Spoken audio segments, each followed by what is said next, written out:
Welcome to How to Talk to Kids About Anything with Dr. Robyn Silverman, a podcast loaded with practical tips, powerful scripts, personal stories, and simple steps to make even the toughest conversations easier. So get ready to get the information you need to make the impact you want from someone you trust, your friend, parenting expert, Dr. Robyn Silverman. Hello and welcome to How to Talk to Kids About Anything, where we give you the tips, scripts, stories, and steps to make even the toughest conversations easier. I'm so honored to be your host, Dr. Robyn Silverman, child and teen development specialist, author, and speaker, and most importantly, parent of two great kids who give me the opportunity to love, learn, and grow every single day, whether I want to or not. Believe me, I get it. It's not always easy, but we're in this together and we have some great people helping us along the way. Now, it's no secret that many of our Black and brown boys are marginalized, mistreated, and made to feel inferior in today's world. You've heard leaders call for systemic change, but that only happens when the people within our systems help them to change. We need advocates and educators and activists to help do this important work, to teach us, to guide us as parents, as coaches, as prominent people in the lives of youth on helping our young people reach their potential. There are some uncomfortable conversations that have to occur about racism, about inequality, about social justice with those young people who are on the receiving end of these inequities, as well as those who are the peers, the friends, the teachers, the parents, those people who have to be alongside people and watch or do something when they see those inequities happening every day. How do we talk to our kids about equity and social justice? How do we empower our young people to speak out and make change? And how do we present ourselves as mentors or provide the mentors, be the bridge to the mentors that our children need so that they have people to look to who look like them so that they can see where they can go with hard work and hopefully a fair shot. For all of this, I turn to special educator Jason B. Allen. Jason B. Allen is a special education teacher in Georgia. Jason has worked in education for over 15 years as a teacher and leader servicing students, families, and communities. One way he uses his platform is by helping to improve ways we recruit and retain and empower Black male educators to advocate for social justice and equity through his work with Profound Gentlemen. As an education activist and blogger for Atlanta, Jason actively speaks and writes on the ways to improve educational outcomes and is helping lift student voices in decisions to improve and reimagine education. He is a member of the Association of American Educators and an AAE Foundation Advocacy Fellow, and a 2017 You Can Advocates Program alumni. I want to welcome you, Jason B. Allen, to our show today. Welcome to How to Talk to Kids About Anything. Thank you so much, Dr. Silverman. I am excited to be here on this morning to speak to the work of Profound Gentlemen, an amazing organization that is based out of Charlotte, North Carolina, and really doing the work around teacher diversity and equity. So I'm again honored to be here and be a part of the conversation. Well, we're thrilled to have you. And before we jump in and get to the main topic of our conversation, can you tell us what gets you up in the morning and what got you so interested in matters related to social justice, equity, education, and mentorship? What gets me up in the morning is the opportunity to make a positive difference in the world. Mm-hmm. I come from a family of educators and activists, those who have branched out to build businesses, others who have lifted their voices in and out of the classroom for better educational outcomes for Black and brown children. And so the work of my ancestors, the work of my immediate family as educators definitely motivates me daily to get up and be a driving force for change in this work. Excellent. Thank you so much for telling us all about that. And it's really interesting that you are an educator and come from a family of educators. I know that in an article you wrote, You said, as a Black male educator, I don't just get to talk about it, I have to be about it. Every day I have an opportunity to shift the narrative on how Black boys who will grow into productive citizens like me are accepted, treated, perceived, and depicted in the world. Black boys often show some of the highest levels of deficiency in areas of academics, behavior, discipline, and attendance in school. So, how do you change the narrative around Black boys and how they are accepted, treated, perceived, and depicted in the world? And from your knowledge of how to do this, how can we help the parents and educators who are listening to this right now to do the same? I love this question. So it allows me to talk about Atlanta. For those who are listening, please feel free to check out Edlanta. It's EDLANTA.org. We substituted the ATL and put ed to represent education. Mm-hmm. And the work that I do with Atlanta, I lift the stories of those who we too often do not hear from. And so, as people are perusing through Atlanta, they'll see stories from some of my former students across the metro Atlanta area who are gifted and talented, those who are exceptional learners, and they may have deficiencies in the way in which they understand and comprehend certain things.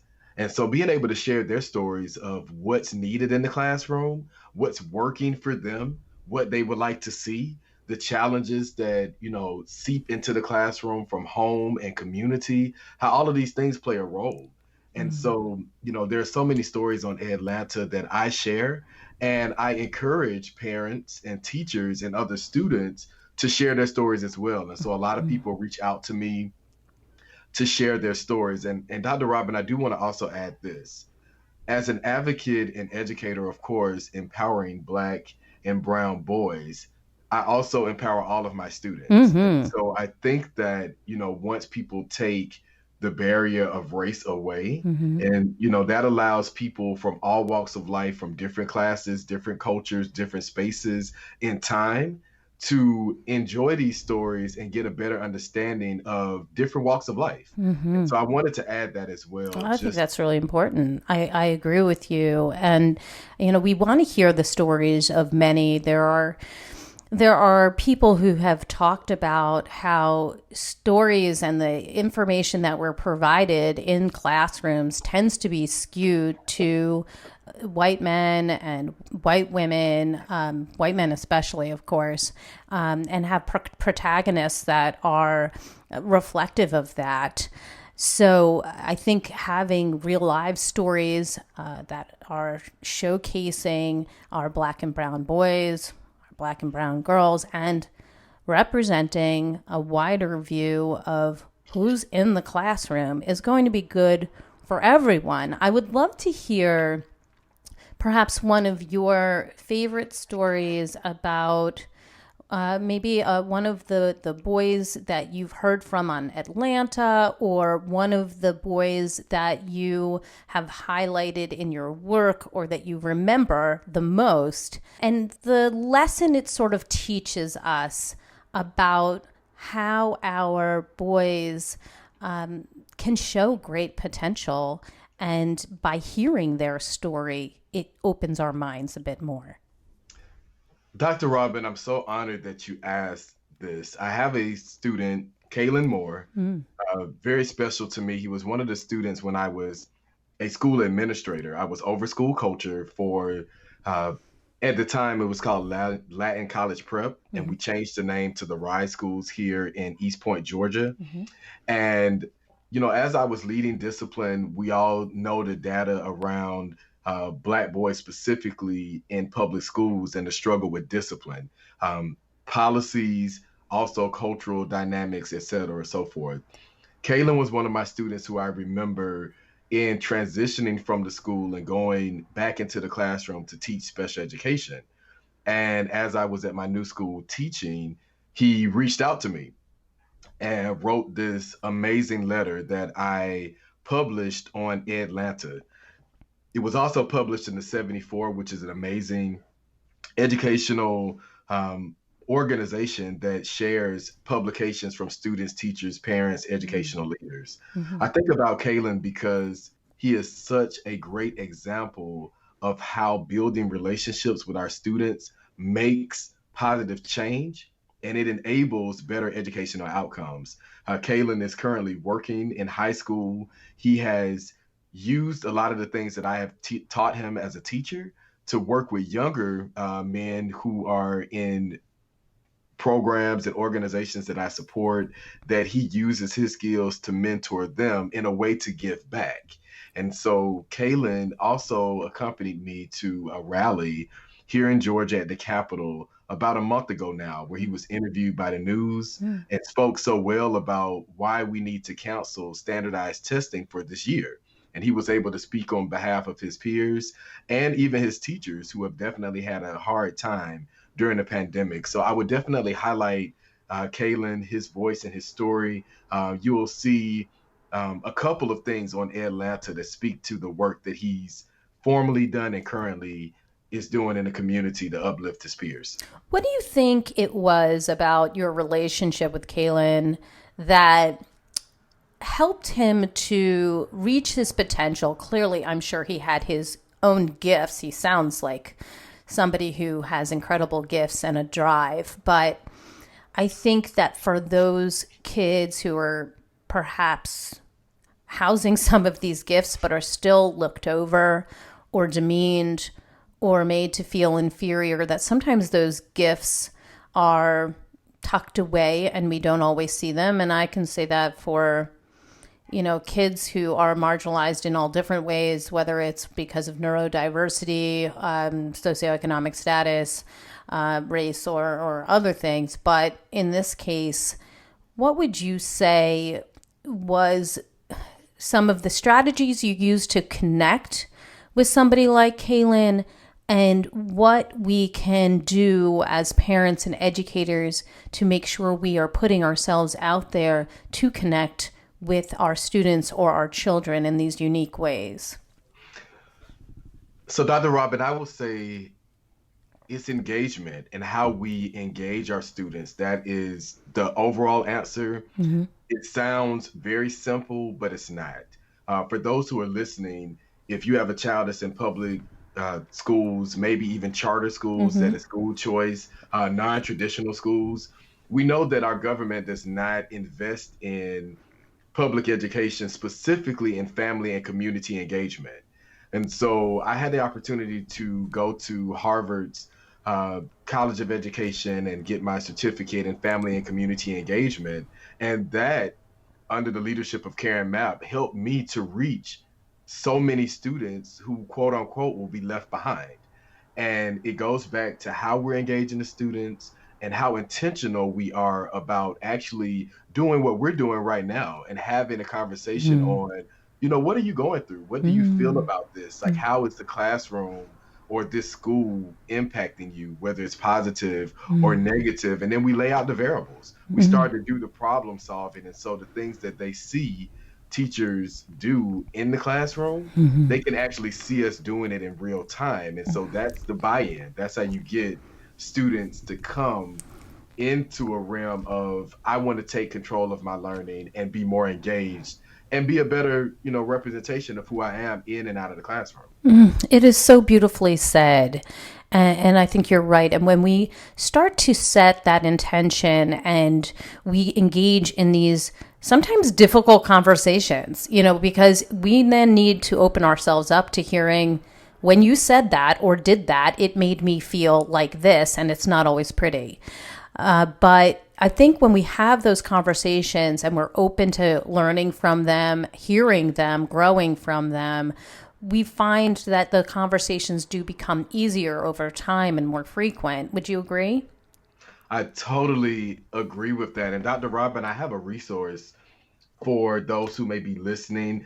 It's from a fellow male educator of color. His name is Demario Fort and Harmon Ford, excuse me. I want to make sure I'm getting his complete last Mm-hmm. name. He's a member of Profound Gentlemen, and we recognize in the 2% of male educators of color in the nation that there is definitely a need for more social emotional support for children of color in public schools. His company's name is Speak Light.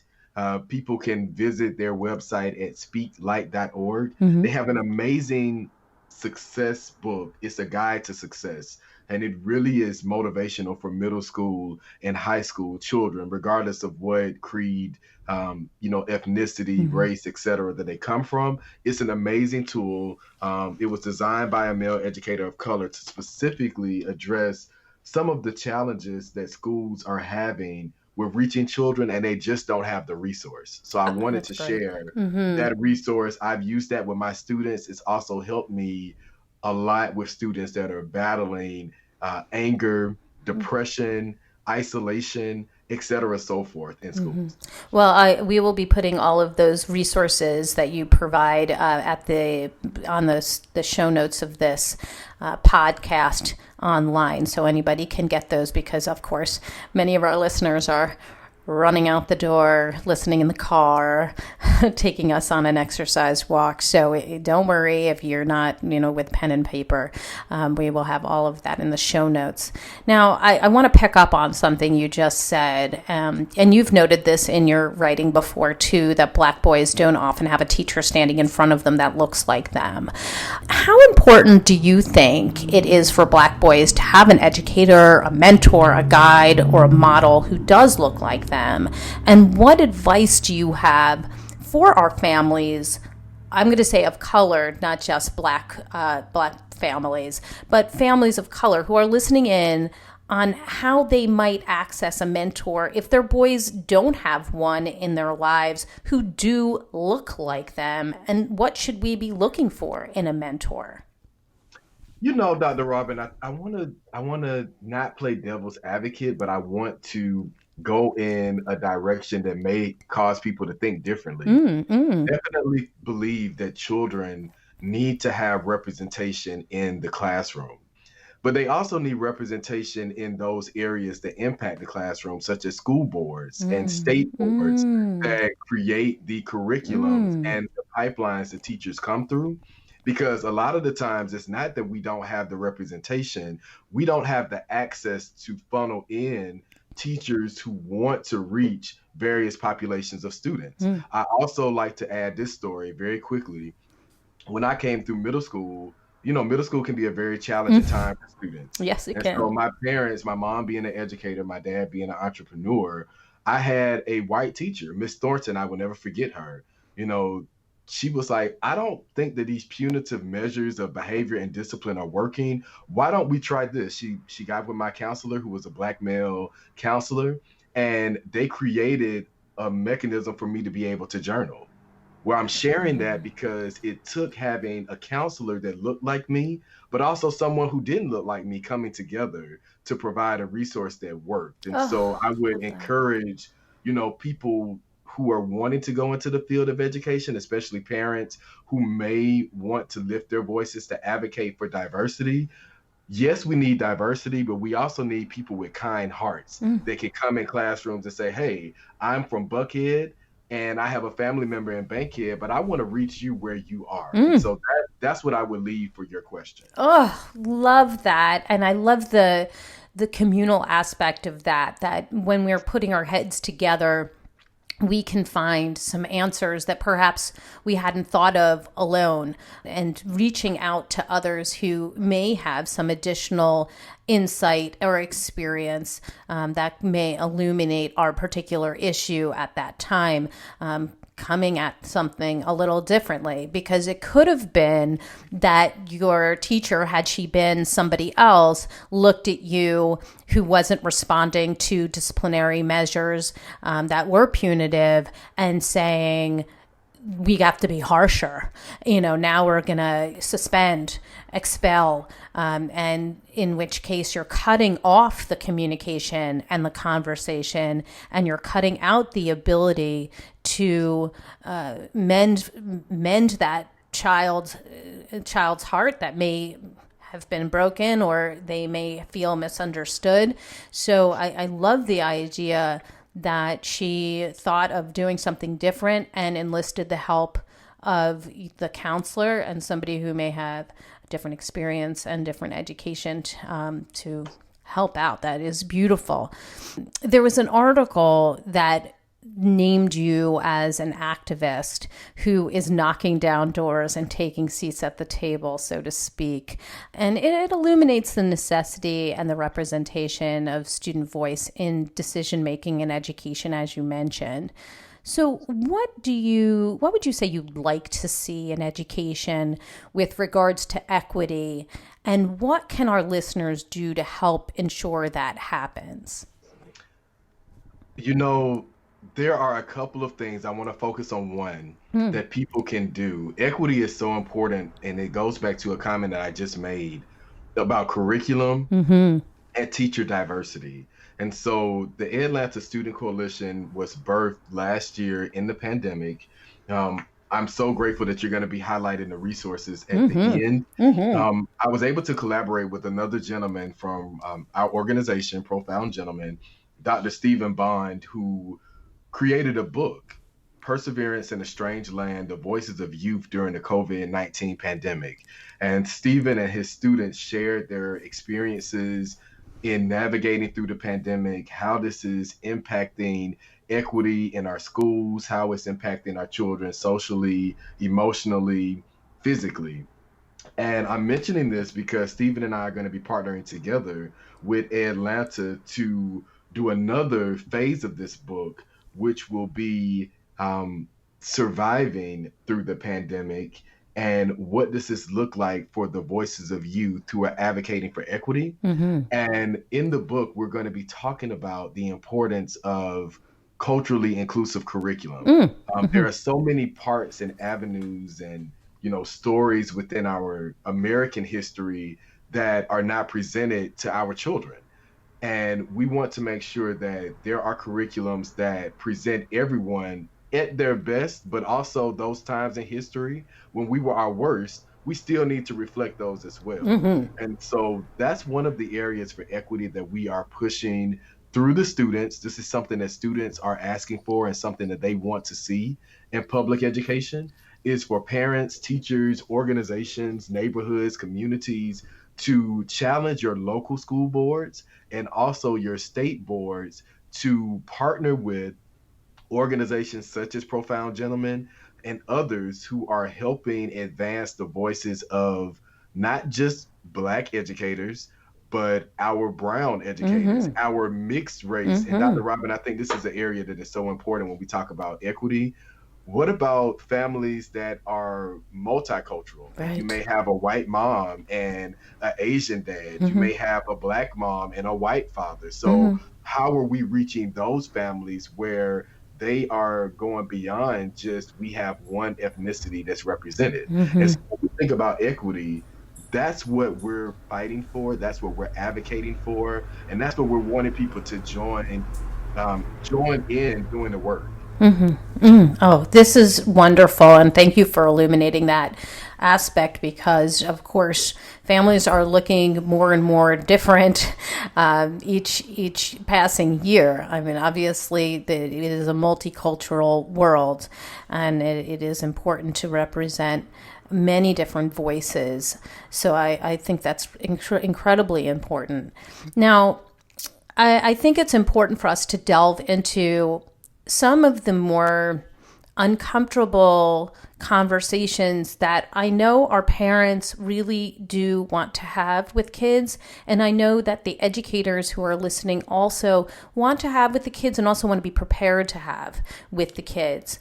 And I think most people would agree that being a Black boy, a brown boy in America right now can still be frightening for some, for many. For your students, and as a mentor, can you provide some scripting for how we can talk to our boys about the violence and mistreatment of people of color? Is this something that you talk about with students, especially when we hear another tragedy in the news involving people of color? And if so, how do you talk about this feeling of mistreatment and the unfair nature of it and the feeling of helplessness? Now, Dr. Robyn, let me get my tea for this. Well, you know what? This is You know a what? I have had, powerful question. it is a lot of very tough conversations that we do, but you know what? If we don't have them, what the heck am I doing here? Right? Like we Yes, have to have them. you're So absolutely right. yes, yes. Absolutely right. And Dr. Robyn, I was asked that by one of the journalists for the AJC recently here in Atlanta. And my response is this is what I'm doing every day in my classroom. Yeah. And I missed this growing up. We used to have a section in every class where we dealt with current events. Mm. And it allowed, now that I reflect back on it, I do see that a lot of my teachers actually led the discussion Mm. as opposed to allowing the students to give their feedback. And that is one of the things that I changed in how I reach my students. We talk about these events, what's happening in our society, Mm-hmm. what's happening in our communities Mm-hmm. in an upfront yet loving way. And I want to stress loving Mm. because as a Black male in America, the stories are already created for us. And a lot of times they are so negative, Mm-hmm. people begin to believe, well, all Black men are dangerous. Right. All Black women are angry. All white people are racist. And Right. I have to walk those conversations back Right. because, again, everyone has free will. Everyone has a different experience and everyone has a choice to make in regards to how they react and they act to certain things. And so that's how we begin to dissect what's happening. And the students will say, I don't believe in that. However, my grandmother does, and that's who I live with. And so when I'm in the house, I have to be extremely quiet about Mm-hmm. speaking out against racism or classism or sexism. Mm-hmm. I like to call them the isms Mm-hmm. because you have other people from different generations, different Mm-hmm. experiences, different beliefs Mm-hmm. that, want to a lot of times insert their belief onto someone else. Mm-hmm. And I feel like with this generation, if we give them an opportunity to voice how they feel and then embrace their opinions, we can begin to see some growth. And so those are the things that I'm doing in my classes, in my small groups, in my mentoring programs to challenge youth in various communities to think differently and not make the assumption that all Black men, all Black women, Mm. all white people, all Hispanics are bad, and Mm-hmm. looking at the people committing the acts and how can we hold them accountable. I mean, I think all of that is extremely important in having these conversations and knocking off those absolutes, because when we speak in absolutes like that, we get absolutely nowhere. So let's put ourselves in your classroom or in your office, and a child says, "I am." What happened yesterday with that particular boy in the news who got shot, who was going to the grocery store and minding his own business and got shot, or that person who was told that he couldn't shop at that store in our next community, and you're bringing forth that particular current event. What is the initial thing that we say when they bring forth this conversation? Other kids are joining in. Yes, unfair, disgusting. I hate these people. Da da da da da, and they're going on about their frustration, of course. Now, what, as the educator or as the parent, do you say in that moment when they are bringing forth this truth that it is profoundly unfair, but also that you're an educator and you are a parent, so you have some insight into more of this global view? What do you say in that moment? I think back to my great grandmothers. I think about Dr. King and so many who have influenced me. I drive the conversation around love. The thing with love is we can be upset in that moment. We can be disgruntled about what we witnessed. And then we can take that moment to balance ourselves in love and determine what are going to be our action steps. Mm-hmm. And when I say that to students, they're like, okay, that makes sense, but give me a little more. Yeah, and what can And we so do about it? We're just kids. So what do we have Right. power to do? And I tell them, I said, well, this is the mistake that a lot of adults make. We are reactionary. And that's a normal thing. There are some times where you have to be very quick when there are emergencies, and we teach students this. You have to act quickly because it's an emergency. If you see a baby falling, running to go get it. Someone is in need of help. Dropping what you're doing in that moment and making sure that that person is okay. But then we have other situations where people are talking about us and they're being disrespectful, and they're causing a friction. And so in that moment, what are we doing to take a step back and to meditate in love that will help determine our actions? And so when we have these conversations about, for example, someone that may have gotten shot in the community, I ask the students, well, how do you think these things happen? Because a lot of times it's because people are having an argument. That could have been an innocent bystander. We just had that recently happen. A young man was going to the store to get some things for his grandmother, and two adults were having an argument. And in the heat of the moment, they're not thinking, they're upset, they're enraged and passionate about whatever it is that they're talking about, that the reaction caused harm to someone else. And so in that moment, we pause and we think. And then I go back to the steps of telling them, now in these situations, we have to pause and think, how do I want to respond? Because the way that you respond can have negative or positive effects on not just you, but the people around you. So are you putting yourself then in the mind and in the shoes of those who are arguing? And what could you have done to calm yourself down and be mindful of what's going on, and be aware of your body and your feelings and your anger and express it in a different way? Or are you putting yourself in the shoes of the innocent bystander or the other bystanders who saw it happen? How do you proceed with that? Well, definitely the first. Because this is the dynamic, Dr. Robyn. We all can identify with emotions. We all are happy, sad, we get angry, we, may get depressed about things that are really heavy going on in the world. And so that's a way for me to connect with all of my students, wherever community they may live, religious beliefs, et cetera, so forth. Everyone can connect to that moment. And so in that moment, I go back to those steps. So now think about the people that were arguing that caused this horrible fate of this young man who innocently was just walking by to get groceries for his grandmother. And then they sit and think about, wow, I remember when my mom is, out and she's arguing with someone because they parked too close to the car.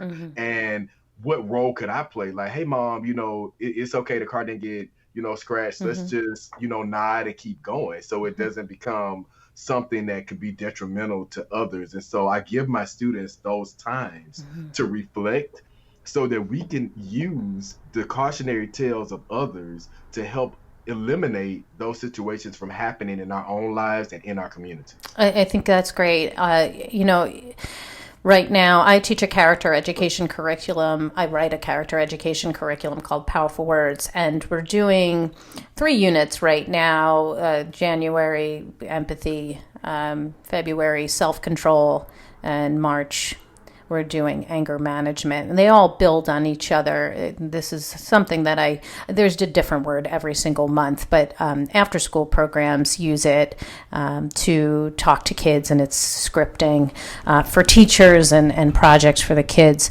And what you're talking about really resonates right now with me because of that. Right, was just put out the new curriculum on self-control, and we're teaching kids to identify what's going on in their bodies, prior to when they act on whatever impulse or whatever thing is going on. So, where do you feel it when you're starting to get frustrated? How can we put ourselves in another person's shoes so that we can be more empathetic in that moment, being mindful of your, mounting frustration or your rage, and how can we help that subside in a productive way without stuffing our feelings and then obviously getting more frustrated and then having an explosion. So I really like that it's kind of getting back down to the not just personal responsibility, but just awareness, so that when we are in a situation that could go awry, we catch it before it does.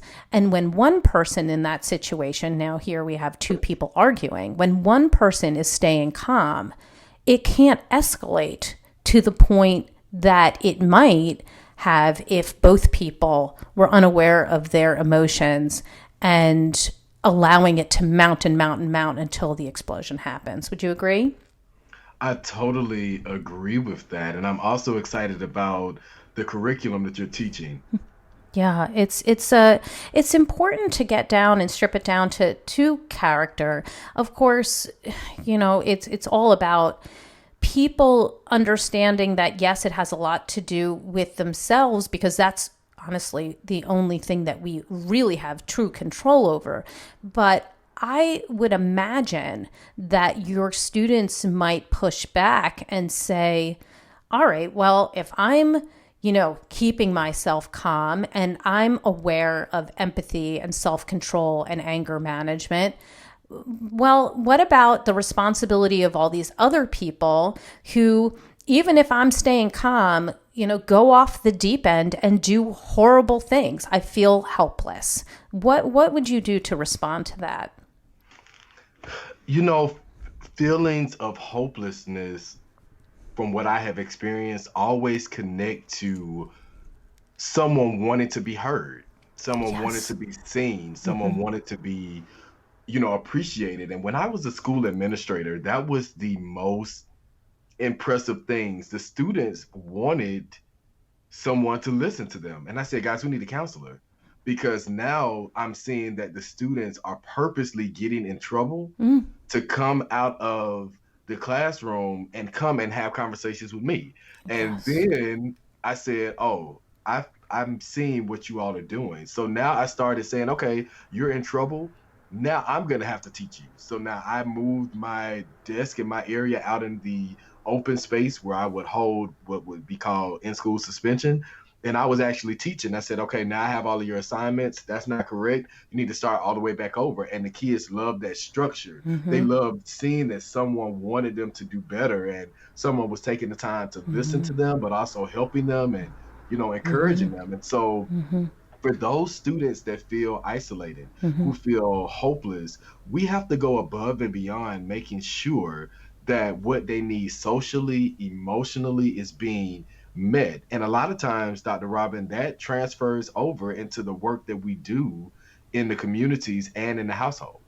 Yeah, you had mentioned in an article that, you've spoken about handling many disciplinary cases. I mean, as you're mentioning here, and you actually said this was really shocking to me, more than 89% of the cases dealt with biased policies that suggested harsher punishments for disciplinary reasons. Many of the victims of the unjust consequences were Black and brown students. So, it's important for us to talk about this and how we can talk to our kids about what's happening when they are saying it is unjust, and they know it's not right, and yet they feel powerless to do anything about it. It's interesting to me that the way for you to deal with disciplinary issues, as you've mentioned, is to connect with the student and really listen to what they're saying, because they're acting out can either be a cry for, I need somebody to see me and listen to me, or just a feeling of frustration and rage for maybe being undermined or made to feel that they weren't good enough, or what have you. So connection is really the recipe for success here. Isn't that right? That is absolutely correct. Absolutely. Okay.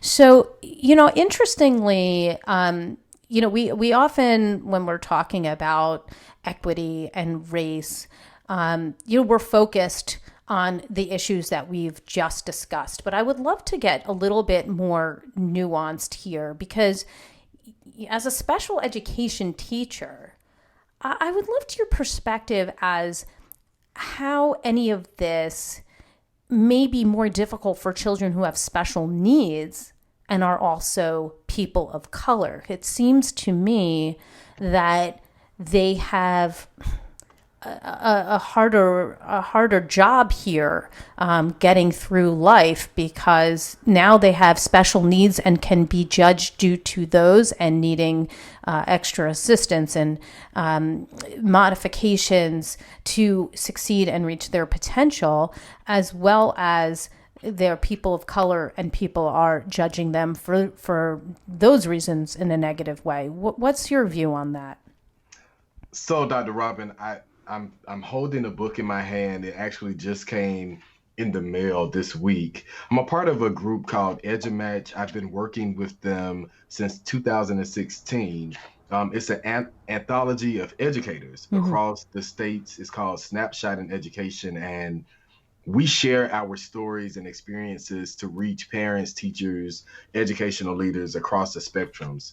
And one of the things that I wrote about, the particular focus for this past year, is on the struggles of Black boys in American public schools who are in special education programs. Okay. And to your question, it has been extremely difficult to empower them when they already have felt disconnected in schools, to get them excited about planning for the future, especially college, because they're not seeing that maybe in their communities, or it's not something that is, I don't want to say it's not important, but it's not a sense of urgency in their household because their families are trying to work to survive during the pandemic. So there have been a lot of challenges for young men in special education programs due to the lack of engagement and connection that is able to take place when you're in a face-to-face setting. And then also it is the learning styles. And I wanted to, end on this.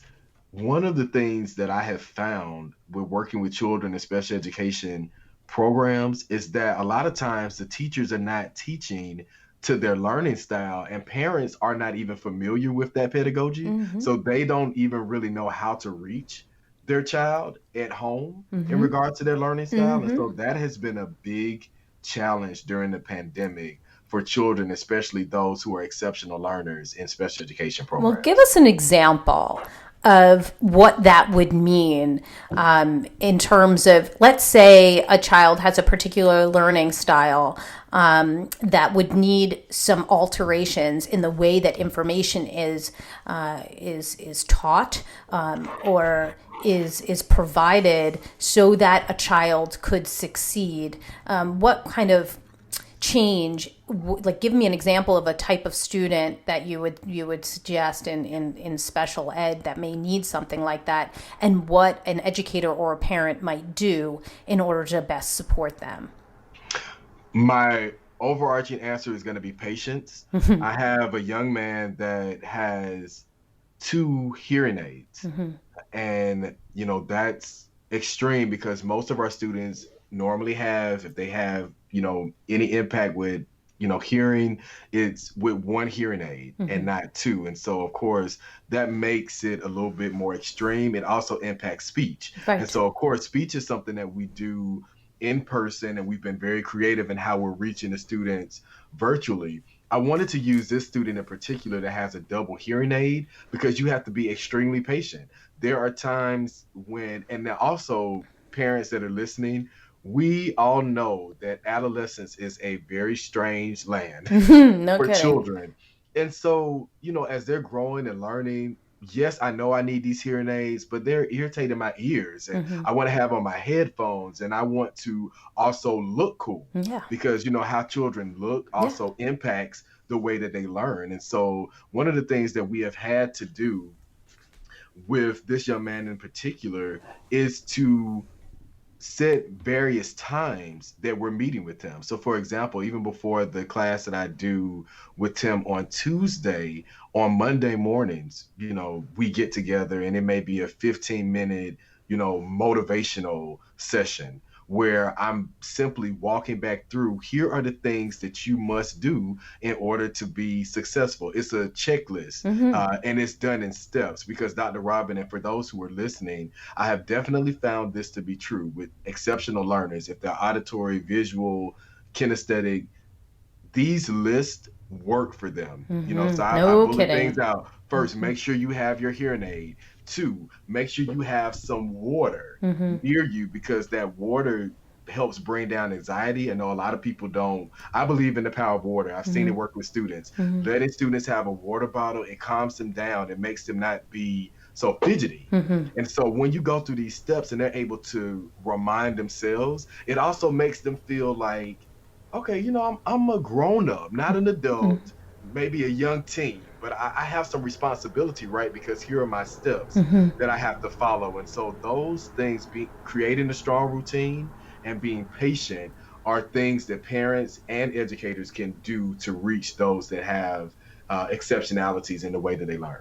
And what about the students who may be neurodiverse? So let's say a child with anxiety and ADHD, and they are also a person of color, and they feel like they're being judged in many different ways. Perhaps they are more impulsive or less focused. Obviously, ADHD looks so different in many different children, and there is no one way. But how can we best support our neurodiverse kids of color who may be being judged in a variety of ways so that they can also be successful in a school environment and, frankly, in life? Dr. Robyn, I am loving the questions on today. Let me give this answer. Affirmations are so important. I wish that you all could see my office space that I've turned into basically a studio. I took pictures from my classroom, motivational sayings that would really get my students focused and going.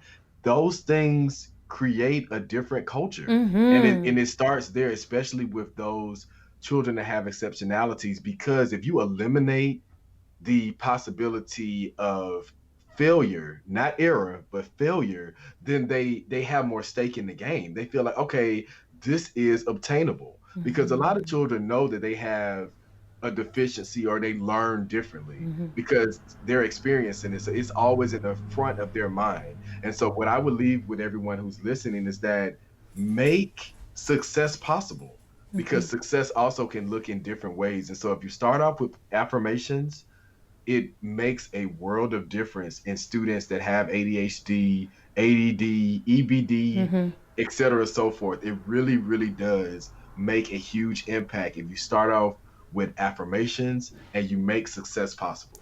Yeah, I would say that, those affirmations are become more than just pictures on the wall. They become mantras that are adopted by each student in a different way. And so when you have them around your home or around your school, and the children are reading them every day, and they may even walk past them and not even realize that they're reading them, that once they become mantras and they're adopted in your life, the I cans and all of us have special gifts and I am fully able, that those kinds of messages that are seeping into our brains become guides for us as we are starting our work. And the parents, I just want to highlight this, but parents and educators can then take those affirmations and repeat them themselves in voice. The more that our ears hear them, the more that our eyes see them, they become part of the way that we think. And even if we're sort of feel like we're lending them at first, eventually they're remembered and they're seeping in, and they associate those words not just with what's on the wall, but what's in their heart and what's in their brain. Wouldn't you agree? I totally agree. I totally agree with that. It does make a world of difference, especially in having been an administrator that led culture, and a lot of these areas connect to this. that's something that I would love for more parents to advocate for in their schools. How are we building culture? What is our culture program? How are we connecting recess? How are we connecting visual arts? How are we connecting mentoring programs? How are we connecting discipline and attendance and cultural celebrations? All of those things fall into culture. And so to what you just said, I think that would be a great avenue for parents and teachers to uplift for those things to be intricate elements that are supported in the school. Excellent. Please finish this sentence. Our job as mentors, guides, and advocates for Black youth is to empower them to go beyond the negative stereotypes that have been labeled for them and to create new stories. Excellent. Thank you so much. Give us your top tip. What do you want people to walk away with after listening to this podcast and incorporate into their lives or into the way that they think? What I would say, this would be my homework assignment because I do this with my students. I would definitely ask this question: what do you want to be? And think about 3 things that you want to impact that will leave a lasting legacy for you in the future. And I ask that to my students, but I also ask this to my parents because we're all always changing. And so right now in this moment, what do you want to be as a parent, as a teacher, as an activist, as someone who's a citizen here in the United States? What do you want to be in regards to ensuring that all families, all students, all people are safe, respected, and loved? Thank you so much for that. Give us the resource of the week. Where can we go to learn more about you and the work that you're doing? Okay, so the resource for the week would definitely be edlanta.org.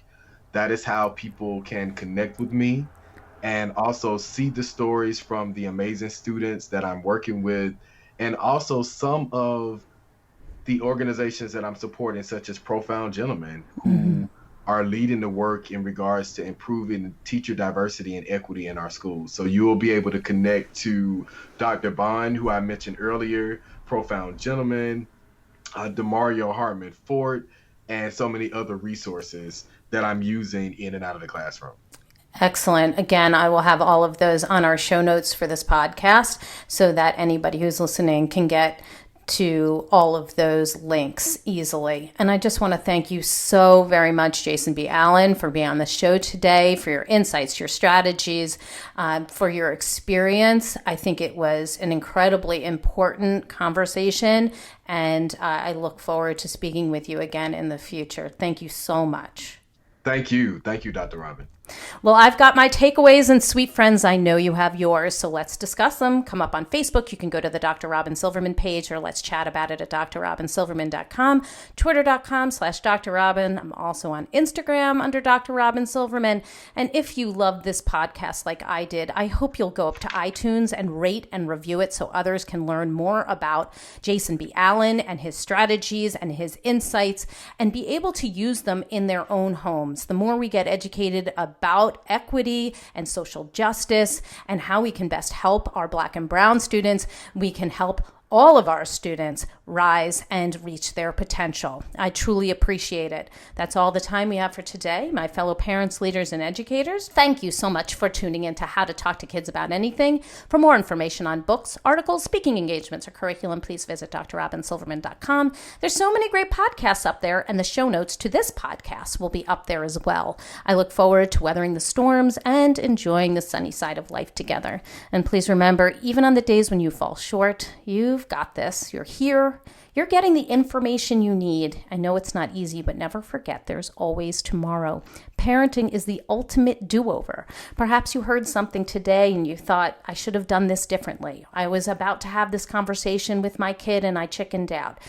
He said something, she said something to me, and I missed the cue. That's okay. You can try again. It's not like the conversation is gone. Just go and revisit it. Have it again. I see you. I'm right there with you.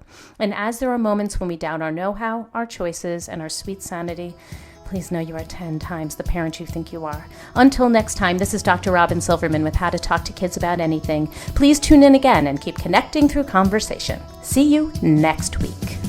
You've been listening to How to Talk to Kids About Anything with Dr. Robyn Silverman. For more information on books, articles, speaking engagements, or curriculum, please visit drrobynsilverman.com.